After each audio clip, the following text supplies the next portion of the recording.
ፖሊስ ጀርመን ብዛዕባቲ ኣብ ጀርመን ዝተፈጸመ መስካሕክሕን መሕዘንን ዝኾነ ፍጻመ ቅትለት ኣብ ልዕሊ ወዲ 14 ዕድመ ህፃን ዮሴፍ እስካብ ዝዓለት እዚኣ ንኹሉ ሰብ ሕቶ ኮይኑ ዝነበረን ብፍላይ ድማ ብዛዕባቲ ቀታሊኡ በቲ ቅድሚ 5 መዓልቲ ፖሊስ ጀርመን ሒዝዎ ዝወፀ መግለጺ ኩሉ ሰብ ሓዚኑሉን ሕቶ ፈጢሩሉን ዝነበረ ኩነታት ነገር ግን ሎሚ ፖሊስ ጀርመን ድሕሪ 20 መዓልታት ቅትለት ዮሴፍ ኣመልኪቱ ሎሚ ዝሃቦ ሓበሬታ ንኹሉ ሰብ እናገረመ ይርከብ ማለት እዩ። ካብዚ ብተወሳኺ ድማ ኣብ ልዕሊ ወዲ 22 ዕድመ ናይ ጀርመን ዜግነት ዘለዎ ብቅትለት ዮሴፍ ዝተጠርጠረ ኣብ ኢድ ቁፅር ሕጊ ፖሊስ ጀርመን ውዒሉ ሎሚ ድማ ፍርዲ ተዋሂብዎ ዝብል ሓበሬታ እውን እናተሰምዐ እዩ። ካብዚ ሓሊፉ ድማ ዛጊድ 20 መዓልቲ ዘቁፀረ ብዛዕባ ቅትለት ዮሴፍ ኣመልኪቱን ከምኡ ድማ ብዛዕባ እቲ ዳግም ምርመራ ዝገበሮ ኣስከሬን እውን ሎሚ ዕላዊ ገይርዎ ኣሎ እቲ ውፅኢት ማለት እዩ። እምበኣርከስ ነዚ ኣመልኪቱ እዩ ፖሊስ ጀርመን ሎሚ ኣብ ልዕሊ ወዲ 22 ዕድመ ናይ ጀርመን ዜግነት ዘለዎ ፍርዲ ኣቕሚጥሉ ዘሎ ማለት እዩ። ክቡራት ሰማዕትና ቅትለት ዮሴፍ ኣመልኪቱ ሎሚ ፖሊስ ጀርመን ብዝሃቦ መግለፂ ድማ ማዕኸናት ዜና ጀርመን ብዛዕባ ነዚ ብሰፊሑ እናፀብፀባ ይርከባ። ፖሊስ ጀርመን ቅድሚ 5 መዓልቲ ቅትለት ዮሴፍ ኣመልኪቱ ዝሃቦ መግለፂ ነይሩ። እዚ መግለፂ ድማ ወዲ 12 ዕድመ ቀታሊኡ እዚ ወዲ 12 ዕድመ ድማ ትሕቲ ዓመት ስለ ዝኾነ ክንኣስሮን ክንሕዞ ኣይንኽእልን ዝብል መግለፂ ፖሊስ ጀርመን ኣውፅኡ ነይሩ። በዚ ሕጉሳት ዘይኾኑ ስድራን ስድራ ዮሴፍን ካልኦት ናይ ኤርትራ ዜግነት ዘለዎምን ዳግም ምርመራ ንኽግበረልን እቲ ወዲ 12 ዕድመ እውን ንወዲ 14 ዕድመ ክቃትል ከም ዘይኽእል ስለዚ ድማ ዳግም ንኽርኤሎም ሓቲቶሞ ብዝነበሩ መሰረት ፖሊስ ጀርመን ድማ ሕቶኦም ተቐቢሉ ዳግም ምርመራ ድሕሪ ምክያዱ ሎሚ ዘውፅኦ መግለፂ ድማ ንኹሉ ሰብ እናገረመ ይርከብ ማለት እዩ። ፖሊስ ጀርመን ሎሚ ዝሃቦ መግለፂ ናይ መወዳእታ ኢሉ ዘውፅኦ እንትኾኑ ማለት እውን ዳግም ምርመራ ኣስከሬን ዮሴፍን ከምኡ ድማ ብዛዕባ እቲ ቀታሊ ዝሃቦ ምላሽን ንዕኡ ዝተዋሃቦ ፍርድን ሎሚ ስፍሕ ዝበለ መግለፂ ፖሊስ ጀርመን ኣብቲ ናይ ባዕሉ ፔጅ ዘርጊሕዎ ይርከብ ማለት እዩ። ክቡራት ሰማዕትና ንመደባትና ሓቢርኩምና ንምጽናሕ ነዚ ቻነልና እዚ ሓድሽ ተዳእኹንኩም ሳብስክራይብ ናወልኩም ኣባላትና ድማ ላይክ ሼር ናወልኩም መደባትና እስካብ መወዳእታ ሓቢርኩምና ጽንሑ። ሎሚ ቅትለት ዮሴፍ ኣመልኪቱ ፖሊስ ጀርመን ዝጽሓፎ ጽሑፍ ኣብ ማሕበራዊ ሚድያ ልዑል ሽፋን ሒዙ እናተዘርግሐ ይርከብ። በቲ ቅድሚ 5 መዓልቲ ፖሊስ ጀርመን ኣውፅእዎ ዝነበረ መግለፂ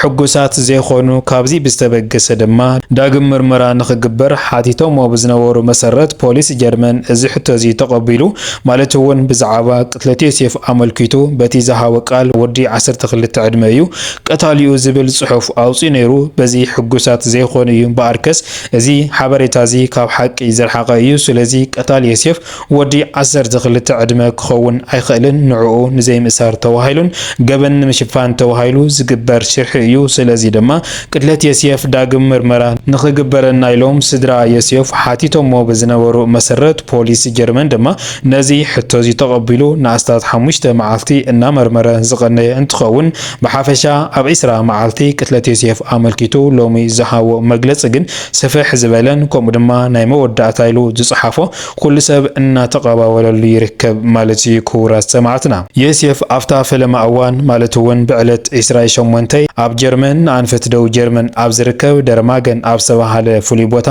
ኳሞን ኣብ ዝበሃል መዕቆዊ ስደተኛታት ብኣብዝሓ ድማ እቶም ኤርትራውያን ተዓቂቦምሉ ዝርከቡ ቦታ ኣብቲ ቀላይ ማለት እውን ጨካ ዝበዝሖ ሞይቱ ዝተረኸበ እንትኸውን ኣብቲ ግዜ ንሱ ብሓላፊ መገዲ እዩ ተረኺቡ። እቲ ሓላፍ መገዲ ድማ ከም ዝፍለጥ ናብ ፖሊስ ጀርመን ቀጥታ ከም ዝደወለ ፖሊስ ጀርመን ድማ ቀጥታ ናብቲ ሓደጋ ዝተፈጸመሉ ቦታ ብምኻድ እቲ ኣስከሬን ወይ ድማ ሬሳ ድማ ኣብ 2-3 ተቆራሪጹ እዮም ረኺቦም ማለት እዩ። ከም ዝፍለጥ ፖሊስ ጀርመን ብብዙሕ መሳርሕን ከምኡ ድማ ብክኢላ 5 ዝበሃሉ እቲ ሬሳ ብምስብሳብ ናብ ምርመራ ክፍሊ እዩ ኣብቲ ግዜ ንሱ ኣምሪሑ ዝነበረ።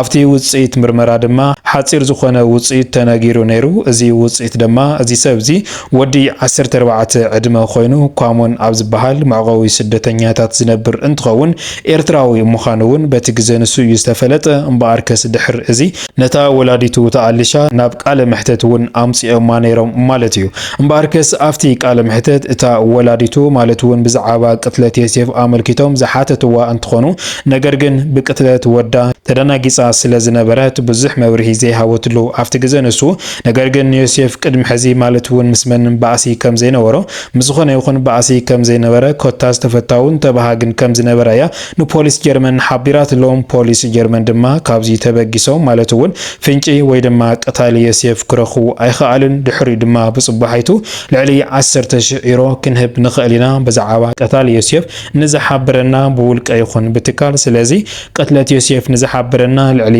10,000 ንምድብ ኢና ኢሎም ሓበሬታ ኣውፅኦም ነይሮም እዮም ማለት እዩ ከም ዝፍለጥ ኣብቲ ግዜ ንሱ ብዙሓት ጥቆማታት እናተቐበሉ ድሕሪ ምጽናዕ እተን መምህራን እውን ተጠቂመን ናብ ሕጊ ፖሊስ ጀርመን ቀሪበን ቃልን እውን ሂበን እየን ንሳተን ድማ ነቶም ምስ ዮሴፍ ዝጓዓዙ ዝነበሩ ክልተ መሓዝቱ ከም ዝጠቆማ እቶም ክልተ መሓዝቱ ድማ ናብ ሕጊ ፖሊስ ጀርመን ከም ዝወዓሉ ንሶም እውን ቃል ምርመራ እናተገበረሎም ከም ዝነበረ ዝፍለጥ እዩ እምበኣር ከስ ካብዚን ካብቲን ኢሉ ፖሊስ ጀርመን ብዝረኸቦ ሓበሬታ ቅድሚ 5 መዓልቲ ንዮሴፍ ቀታሊኡ ወዲ 12 ዕድመ ዘለዎ እንትኸውን ናይ ጀርመን ዜግነት ዝሓዘ እዩ ዝብል መግለፂ ድሕሪ ምውፃእ ኣትሕት ኣቢሉ ድማ ካብዚ ብተወሳኺ ድማ እዚ ሰብ እዚ ትሕቲ ዕድመ ስለ ዝኾነ ክነኣስሮ እውን ኣይንኽእልን ትሕዞ እውን ኣይንኽእልን ዝብል ጽሑፍ ኣውፅኡ ነይሩ ማለት እዩ እምበኣር ከስ በዚ መግለፂ እዚ ሕጉሳት ዘይኮኑ ስድራ ዮሴፍን ከምኡ ድማ ብዙሓት ኤርትራውያን ኣብቲ መዓስከር ይኹኑ ካብ መዓስከር ወፃኢ ዝርከቡ ብዛዕባ ቅትለት ዮሴፍ ዳግም ምርመራ ንኽግበረሎምን ዳግም ምርመራ ተገይሩ ድማ ትክክለኛ ውጽኢት ንኽንገሮም ድምፆም እናስምዑ ዝነበሩ እንትኾኑ ካብዚ ብዝተበገሰ ድማ ፖሊስ ጀርመን እውን ነዚ ሕቶዙ ኣይነፀጎን ማለት እውን ብዛዕባ እቲ ዳግም ምርመራን ከምኡ ድማ ቀታሊ ዮሴፍ ንዝብል እዚ ሕቶዚ ተቐቢሉ ዳግም እናመርመረ ድሕሪ ምጽናሕ ሎሚ ብዝተገበረ መጽናዕቲ ድማ በቲ ቅድሚ 5 መዓልቲ መግለፂ ዝነበረ ድሕሪኡ ዳግም ምርመራ ዝተገበረሉ ሎሚ ዕለት ማለት እውን ኣብ 20 መዓልቲ ብሓፈሻ ብዛዕባ ታሊኡን ሎሚ ስፍሕ ዝበለ መግለፂ ኣውፅኡ ይርከብ ማለት እዩ ቅድሚ ሕዚ ወዲ 12 ዓመት እዩ ቀታሊኡ ተባሂሉ መግለፂ ኣውፅኡ ዝነበረ እንትኸውን ነገር ግን ሎሚ እዚ ካብ ሓቂ ዝረሓቐ ምዃኑ ተረጋጊፁ ነገር ግን ናይዚ ቀታሊ ወይ ድማ ንዮሴፍ ወዲ 14 ዕድመ ኣብቲ ደርማገን ዝተባሃለ ቦታ እናተዳደበ ዝረኣየ ሰብ ዝመስከረ እንትኸውን ኣብዚ ኩነታት እዚ ዝነበረ ድማ ወዲ 22 ዕድመ እንትኸውን ናይ ጀርመን ዜግነት ዝሓዘ ምዃኑ ሎሚ ተፈሊጡሎ ማለት እዩ ፖሊስ እዚ ሓበሬታ እዚ ዝረኽቦ ቅድሚ 1 መዓልቲ እንትኸውን ነገር ግን ናብ ማሕበራዊ ሚድያ ዕላዊ ኣይገበረን ምክንያቱ ኣብቲ ናይ መወዳእታ ፍርድን ካሊእ ነገራትን ብምፅራይ ክንዝርግሖ ኢና ብዝብል ይመስለኒ ካብዛ ዓለት እዚኣ ኣይዘርግሕዎን ነይሮም ነገር ግን ፖሊስ ጀርመን በቲ ቅድሚ 1 መዓልቲ ዝረኸቦ ሓበሬታ ቀታሊ ዮሴፍ ወዲ 22 ዕድመ ዘለዎ እንትኸውን እዚ ድማ ናይ ጀርመን ዜግነት ዝሓዞ እዩ በቲ ዝረኸቦ ሓበሬታ ነዚ ሰብ እዚ ብምሓዝ ድማ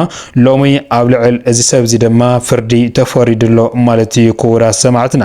እምበኣር ከስ ሎሚ ዝወናዮም ዝርዝር ሓበሬታና እዚኦም ይመስሉ ነይሮም እስካብ መወዳእታ ሓቢርኩምና ዝፀናሕኩም ካብ ልቢ እናመስገና ኣብ ዝቕፅል መደባትና እስካብ ንራኸብ ሰላም ሰነ ፀንሕቲ ይገብረልኩም ሰላምታ